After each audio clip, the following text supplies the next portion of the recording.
We see the data, we see the broken processes, we see the gap between what's being reported and what's actually happening. And speaking up is risky. Nobody likes being the person who says the uncomfortable thing. But here's what I've learned. Staying silent is even worse. Not for them, for you. If you see a problem and say nothing, and that problem grows, you were part of it.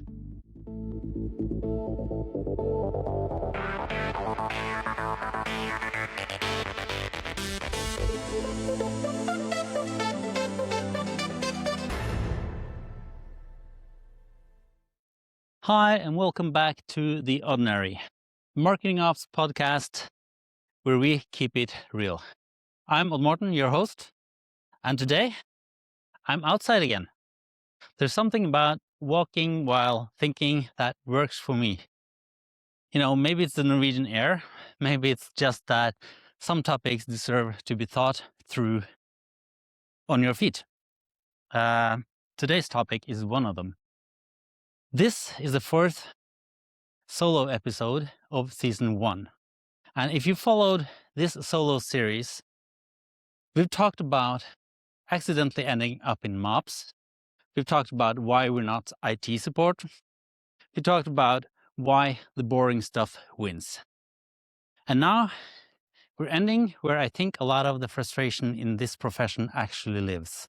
Today's episode is called Get a Seat at the Table. Because one of the most common things I hear from MOps professionals, experienced ones though, not just beginners, is that they feel invisible, unheard, undervalued, doing work that matters, but not being seen as someone who matters. Let's talk about that. But before we get into it, I want to show you my route today. It's the steepest hill in the area that I live. And it's actually in Norwegian called the Murder Hill. Yeah, because it's that steep, and trying to run up that hill, well, it hasn't ended very well for me, though the few times I've tried. But, you know, and I might get a little exhausted, but hopefully I'll pace myself so it won't affect the recording as much. Stay till the end, and I'll show you a great view from the top also. Now let's go. So, why do many MOps professionals feel invisible? The answer to that is structural. Our work happens behind the scenes. The campaign is visible. The content is visible. The creative is visible. The plumbing that makes it all work, invisible. Nobody sees the data pipeline. Nobody applauds the clean integration. And the thing about success in marketing operations, success means nothing breaks. Nobody notices when things work. Nobody sends a Slack message saying, hey, great job with that lead routing workflow. It's been firing perfectly for months. That's just expected. But when something breaks, everyone notices. We get blamed for failures and ignored for wins. And credit often goes to the campaign team, to the content team, to whoever made the thing people can actually see. Not to us. Not to the person who made sure the right lead reached the right rep at the right time. And the lonely truth is, visibility doesn't happen by itself. In MOPS, you have to create it. Intentionally, consistently. Because no one else is going to do it for you.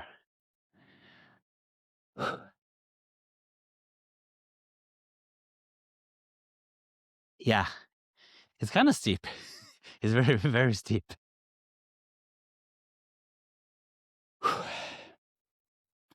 But how do you explain the value of what you do to someone who doesn't get it? Like, first rule, skip the jargon. Nobody outside of MOPS cares about lead routing logic, UTM parameter taxonomies, or webhook configurations. They care about outcomes. So translate what you do into their language. Revenue, speed, risk, cost. Like, I make sure the leads you pay for actually reach sales. Or, I reduce the time from form submission to first sales contract from 3 days to 3 minutes. Or, I set up tracking so we know which campaigns are actually driving revenue, not just traffic. That's the language. Not technical, not operational, business. And use stories. Not system diagrams, but process documentation, stories. Like, before I fixed this, we were losing 40% of leads to a broken integration. Now we're not. Or, before I built this workflow, sales was manually assigning every lead. Now it takes 0 minutes. You got to give them before and after. What was broken, what's fixed, what it cost us, what we gained. That's how you make the invisible visible. Like, have you experienced sales suddenly getting it? If you've been in MOPS for any length of time, you know the moment I'm talking about. Usually it happens when something breaks, something that affects them directly. Leads stop coming in, routing goes wrong, notifications stop firing, and suddenly they feel the pain. The pain you've been managing silently for months. That's usually when they come to you. Not to the campaign team, not to IT, to you. And in that moment, if you've built the relationship and delivered consistently, you become something different to them. Not the person who fixes things, the person they trust. That magic moment is when they start coming to you before the problem happens, before the campaign launches, before the decision is made. When sales says, hey, before we do this, can you look at it first? That's when you know you've got the relationship right. And it doesn't come from one big win. It comes from one coffee chat, one small favor, one problem solved that you didn't have to solve. You build trust slowly, and then all at once. So, how do you go from the person who fixes things to a strategic partner? This is hard, because it requires a shift in behavior, not just a shift in title. First thing, stop waiting to be invited. Insights shouldn't wait for someone to ask. If you see something in the data, a pattern, a problem, an opportunity, share it. Don't wait for the next campaign review. Don't put it in the backlog. Send a Slack. Book a 15-minute call. Put it in front of someone who can do something about it. Secondly, understand business goals, not just marketing goals. What is leadership actually trying to accomplish? What are the metrics that keep the CEO up at night? If you understand those, you can frame everything you do in those terms. Not, I built a workflow, but I reduced lead leakage by 30%, which directly impacts the pipeline target we're trying to hit in Q3. Do you notice the difference? Thirdly, say no to some things. Strategic partners don't say yes to everything. They prioritize, they push back, and they tell you when something isn't worth doing. If you say yes to everything, you're just a task executor. You sometimes say, that's not the right move. Here's why. You're a partner. And fourth, the most important one, build trust slowly. One delivered promise at a time. Remember, there are no shortcuts here. Every time you said you'd do something and you did it, that's a deposit. Every time you overpromised and underdelivered, that's a withdrawal. The account adds up over time. And when the balance is high enough, people stop seeing you as a service desk. They see you as a partner. Lastly, what do you do when you know something leadership doesn't? Because we often do. We see the data, we see the broken processes, we see the gap between what's being reported and what's actually happening. And speaking up is risky. Nobody likes being the person who says the uncomfortable thing. But here's what I've learned. Staying silent is even worse. Not for them, for you. If you see a problem and say nothing, and that problem grows, you were part of it. So, speak up, but do it right.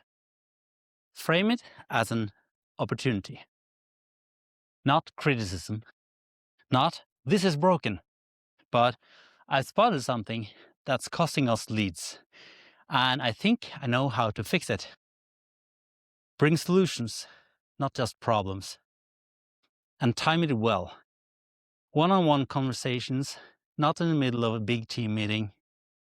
Give people space to hear the thing without having to react publicly, and be patient.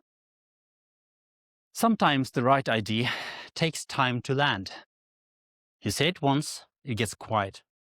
2 weeks later, someone else says it, and it becomes a priority. That's frustrating, I know. But it means the idea mattered. And over time, people will learn that when you bring something up, it's worth paying attention to. That's how you go from invisible to essential. So, I've reached the top.